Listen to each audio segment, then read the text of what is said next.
எங்கள் பிள்ளைங்களுக்கெல்லாம் என்ன பதில்?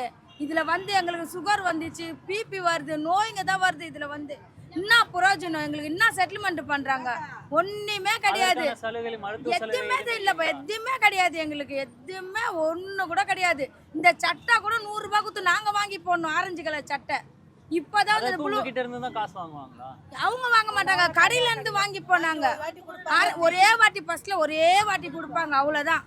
நாங்க தான் அந்த கீஞ்சிட்டாக்கா கீஞ்சிட்டோட அசிங்கமா ரோட்ல ஆம்பளைங்க எதிர்காலம் போட முடியாதுன்னு சொல்லிட்டு தான் நாங்க 100 ரூபாய் கொடுத்து வாங்கி போடுவோம். அந்த சட்டையை தொடப்பமே நாங்க தான் வாங்குவோம். கவர்மெண்ட்ல வேலை செஞ்சு தொடப்பம் கூட நாங்க தான் வாங்கி பெருக்குவோம். அவங்க என்ன கொடுப்பாங்க? ஜிம்த்த தொடப்பம் தான் கொடுப்பாங்க. நாங்கன்னா 10க்கு நான் பெருக்க முடியும். எடுத்துட்டாங்க. ஒரு அண்ணன் குப்பை பாயிண்ட் இருக்கு, குப்பை எடுத்துன்னு போய் கொட்டுவோம். அங்க ரத்தம் வாந்தி எடுத்து செத்து போய் கிடக்குறாரு. ஆமா, எங்களுடைய ஆளுங்க தான் அவரு.